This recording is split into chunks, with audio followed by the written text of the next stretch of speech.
Magsabaw tayo ng bangos, my friends and friendship.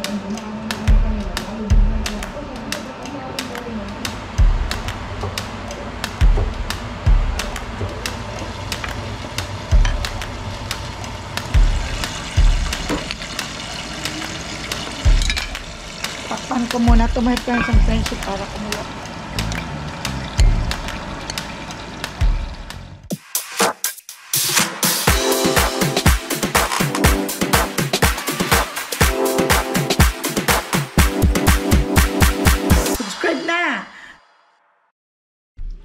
Welcome back to my channel. At nandito kami ngayon sa bahay. Full house kami ngayon at nagluto si Mama Ella ng breakfast sa morning. At ito kami ngayon. Busy si Mama Ella. Mama Ella is busy. So we is eating. Finish your food. And here, Papa is eating arroz caldo. And egg is Miguel's spam. And then there is Toto, and we still have a biko. And my friends and friendship. Kaya I'm gonna make coffee for Papa and me. Hello everyone! Kumusta kayong lahat dyan?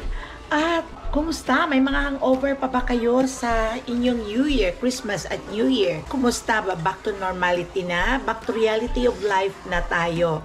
Kaya wala na. Tapos na ang mga handaan, tapos na ang mga lahat. So, ito na naman tayo sa bagong buhay natin sa 2025. My friends and friendship, ingat lang kayo. Always yun parati ang aking pinaalala sa inyo. At mahirap ang magkasakit. Ang 2025, sana ibigyan tayo ng mahaba pang buhay at in good health. Ingat lang kayo parati. At ito ngayon si Mama Ella, nagtitiis ng lamig dito sa Amerika, walang snow pero malamig. Magandang panahon namin pero malamig pa rin. Ayan, medyo maaraw. So we is so busy. And aalis na sila for their vacation, my friends and friendship. At this time, my friends and friendship, hindi pa ako nakakapagligpit. Katatapos ko lang na magluto at magre-ready. Ano pa, Papa, ang gusto mong kainin? Ha? Hindi pa ako nakapag-reload ng aming dinishwash kagabi.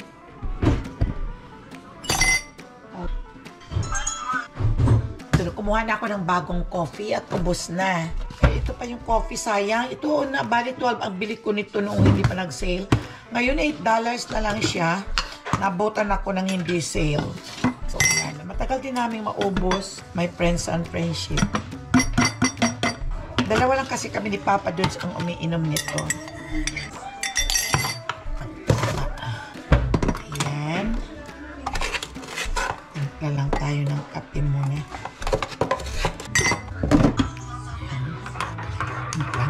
Office Papa Dudes. Hindi pa ako nakapaglinis. Kain muna ako, my friends and friendship. Ay, taka, nagpapahingi pala si Papa ng ano.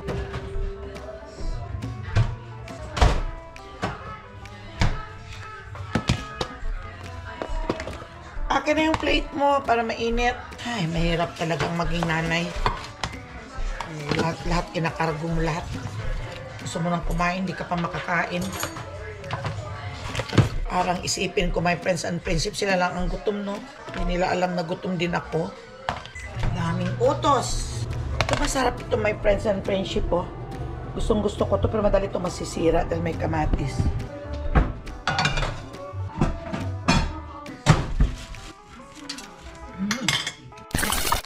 Mga 9:30 na. Diretso ang tulog natin, no, Papa? Diretso. Ubus na yung lugaw mo? Hindi pa. Ayan, masarap sa kape ang ito, oh. Ngayon pa lang ako kakain. Sipin mo, malapit ang ay, alas 11, 11:05 na. Ay, nanginginig na yung tuhod ko. Kain muna tayo, my friends and friendship. Oh, ito arroz caldo. Kain tayo. Inubos ko na lang. Sarap.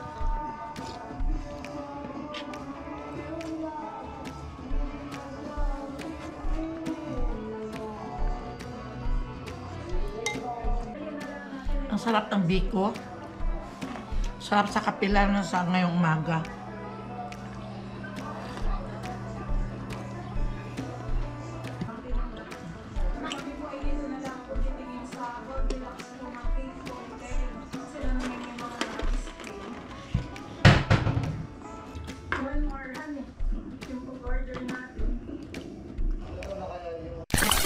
Magliligpit na ako. My friends and friendship. Hindi ko naubos yung lugaw ko. Ubusin ko, sayang.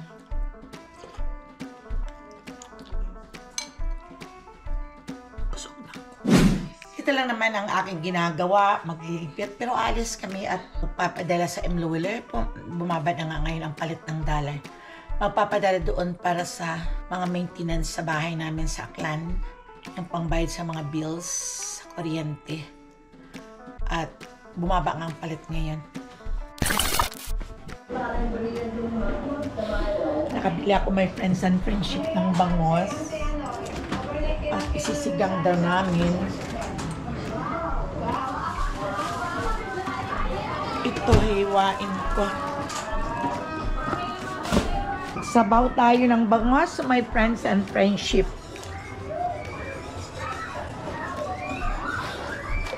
Yan.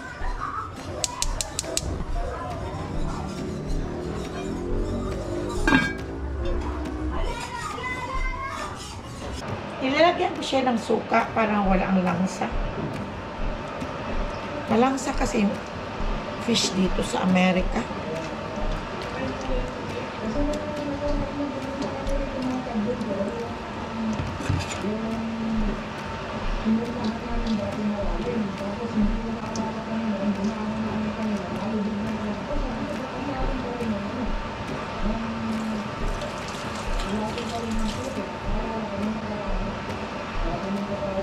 Ayan na siya. Ang gulay ko nito is mustasa. May talong pa ako. Gusto mo din, prito ko muna yung mangos.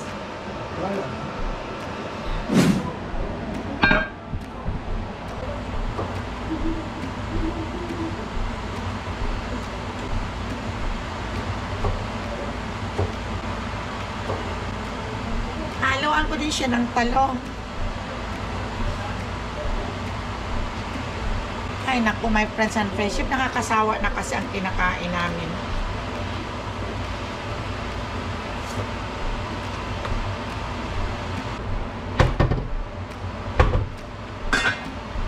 Ipiprito ko yung natitira. Ito.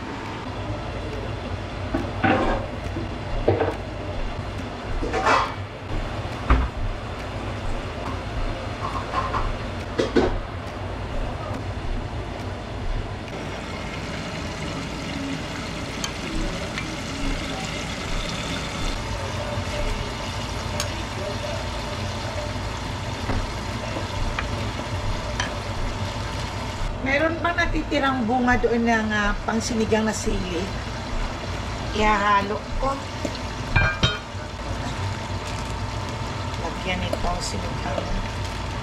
Mix na kalamansi.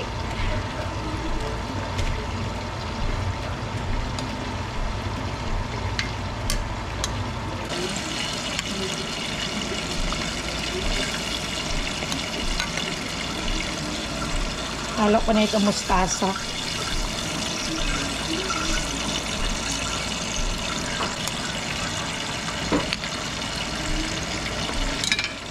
Takpan ko muna ito, my friends and friendship, para kumulo. Ito na, my friends and friendship, ang gulay ko na bangos. May iba naman ang aming pagkain.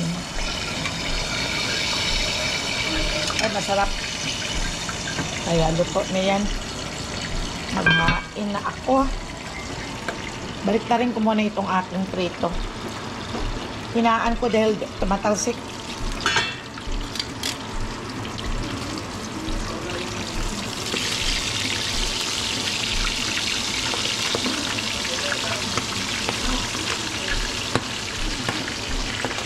Aray.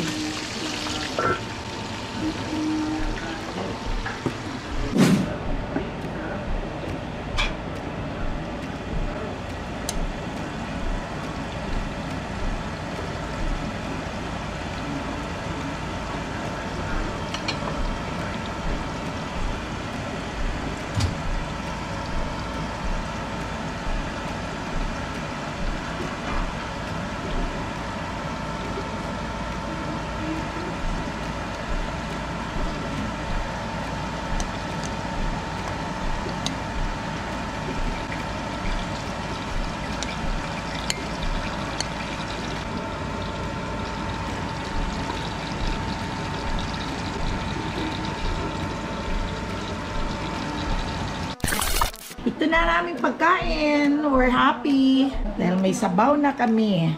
Bangos na Pangasinan ang nabili ko. Merong Taiwan. Pero hindi ko kinuha. Dahil malaking malaki siya. At baka ako may aftertaste. Yung parang may amoy na parang lupa.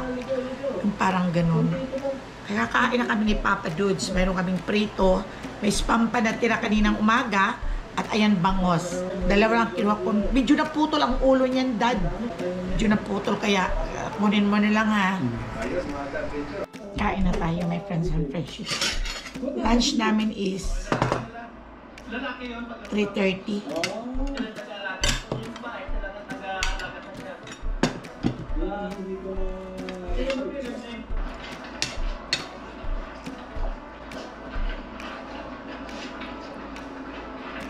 Favorite ko, my friends and friendship, ang buntot. Maraming ano siya, tinik, pero gustong gusto ko yung buntot. Kain na tayo.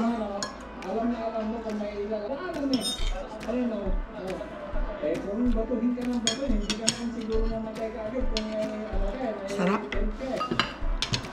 Sarap ang lasa.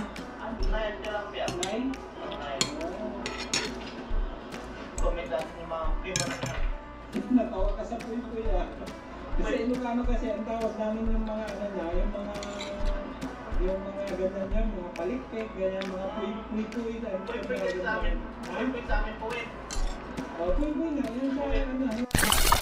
Ito napasarap ako dito sa salad. Ang sarap ng fruit salad. Binigyan lang to ni Judella.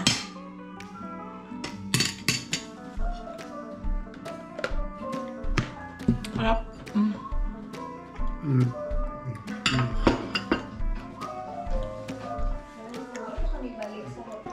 May puto sila. Alam mo, ang ginamit nila sa puto nilang to. Ano to? Malagkit. Oh. Malagkit siya. Ha? So, ba't masarap yung hindi malagkit? Nasobra to sa baking powder. Medyo mapait-pait. Ubus yung puto ko, tsinta. Bulacan Bakery pala to. You want some? No? Kain tayo, my friends.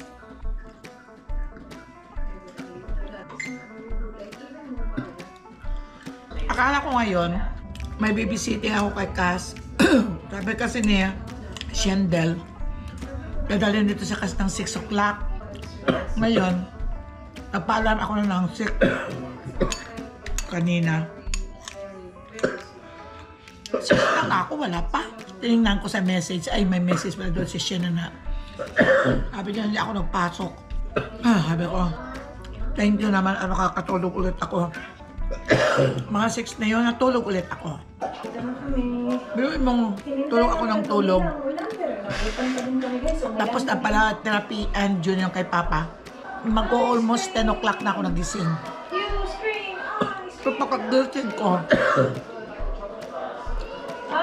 after na kumain ako ng breakfast, nagugutom ako at inaantok. It's chocolate worms. Yeah.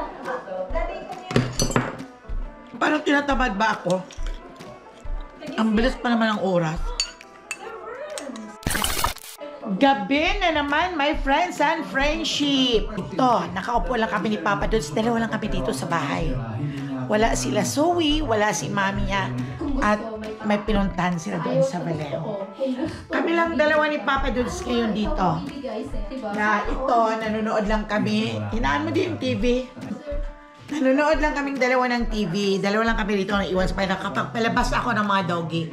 At wala namang masyadong ganap dito kami sa bahay. Pag ganito lang kami. Paulit-ulit pa, balik-balik lang, kumain, nagluto. Nakakapagod, no, ang life namin. Nakakapagod ang life namin, no? Talagang mahal na mahal. Talaga ang aming kita, ang aming sweldo dito sa life dito sa Amerika. Ganon talaga. This is the life here in the US. O ano, punta pa kayo rito, mga senior sa Amerika. Ako, ayaw kong pumunta. Gusto kong umuwi na nga sa Philippines. Naiinggit nga ako at yung mga anak ko iuwi ng January. Naku, Diyos ko Lord. Kung pwede lang, talagang uuwi kami. Ewan ko. Pero nagtutry pa rin kami. Hindi kami wala ng pag-asa by this coming March. Sana ay makapagbakasyon din kami at matuloy naman kami. Yun lang. Kahit 10 days lang. Hindi pa rin nawawala ang pag-asa. Ini March, basta uuwi kami. Sana. Ay, nakakalungkot talaga ang life dito sa US. Okay lang ang Amerika. Sa mga bata pa, nag-i-enjoy sila, nagtatrabaho. Kung retired ka na, yung may edad ka na, nothing. Wala na lang, ganito na lang. This is our life. Kumusta kayo? Shout out kayo dyan, mga kapatid ko. Si Nonoy Juanito, si Nilo, si Nonoy Rodi, Nini Rowena, si Eli Guto at si Senny Freliana. Sana ba kayo? Hindi tayo nag-uusap. Ay nako, wala na. Tumatanda na tayo. Time will come, wala na. Di na tayo nagkikita. Paano tayo magkita mga sister dito sa Amerika kay Eli Guto at saka kay Senny Freliana? Ay, dito lang tayo sa bahay. Di tayo nagda-drive. Yan. Kaya kayo pag pumunta dito ng Amerika, unahin ninyo pagdating niyo rito ang matutong mag-drive. Mahirap pag hindi ka nag-drive. Ako 42 na ako dito dumating sa Amerika. Nag-try talaga akong mag-drive din. Pinag-aralan ko talaga na mag-drive. Natututo na din ako. Yun lang, hindi ako makakalabas ng freeway. Natatakot ako, ninenervyos ako. Ang sasakyan ba naman sa 4 lanes na yun. Naku, Diyos ko, ang bilis. Natatakot talaga ako. Kaya ang nervyos ang nauuna sa akin. Pero pag sa interior, dito lang sa loob, kasi madali lang naman matutunan ng pag-drive. Pag dito ka sa loob, pagdating ng stoplight, okay, alam mo naman ang go, alam mo naman ang stop. Yun. Kaya lang, mabagal talaga. At pag nag-freeway ako, natatakot ako mag-merge. Takot ako mag-merge dahil ang daming sasakyan. Pero kung tutusin, kaya naman siguro. Kaya lang hindi ako nag-try. Walang nag-support sa akin. Dahil kung sinuportan ako ng husto ng isa sa mga anak ko, sa asawa ko, palagay ko natuto na din ako. Kaya kayo, dyan pa lang kayo sa Pilipinas, mag-aral na kayo mag-drive. At pagdating dito, yun ang number 1 talaga na matutunan niyo ang mag-drive. Magkakaroon ng trabaho at magkakaroon ng sasakyan kahit second hand. Noon, nung dumating kami dito, ang sasakyan ko ay namin ni Papa dun sa second hand. Nung nagtatrabaho na kami, nakakuha ako ng brand new na sasakyan. Nung time na yon, Ford ang nakuha ko, red ang kulay. Siguro mga 2 years pa lang sa amin yun. Si Papa Dudes, aksidente yun, na car na yun, ang kayang ginamit. Nabanggaan siya, mabuti lang di siya namatay. Nabanggaan siya ng city bus. At hinila pa siya. Kaya survivor si Papa Dudes. Kaya natutalirik ang sasakyan namin. Pagkatapos noon, bayad ako ng bayad sa car na yun na hindi pa nawala na yung car. Kaya parang nawawalan ako ng gana. Kaya bumili ulit kami ng second hand na van. Mga 2 years lang ang gamit din namin at nasira, simple second hand. Marami kami mga sasakyan. Binigay yung anak ko ng Honda CR-V. Ninakaw yun. Ninakaw na wala yung car ng mga 1 week. Nakita lang namin, nandun na sa abandon na isang lugar. Inalisan ng mga parts. Nilisan lahat ang mga motor parts niya. At empty na siya, skeleton na siya. Dito sa Vallejo, my friends and friendship. Marami kami mga sasakyan ngayon. Gusto namin kumuha ng sasakyan. Total, sabi ko, installment naman. Ayaw ng mga anak. Sabi niya, magbabay kayo ng insurance. Sabi ko, kukuha tayo ng iyong brand new. Ayaw ko ng second hand. Sabi ng mga bata, mahal ang insurance. Si Papa, hindi na masyadong makapag-drive. Gamit na kayo rito ng mga car available. Alin, sabi ko, sasakyan namin ang Tesla. Baka mamaya pupunta ko doon sa North. Ang North ang pupunta ko, baka bumalik ako sa South. Kaya yun. Kaya this is life. So hanggang sa muli nating pagkikita, my friends and friendship. So bye-bye. Happy New Year.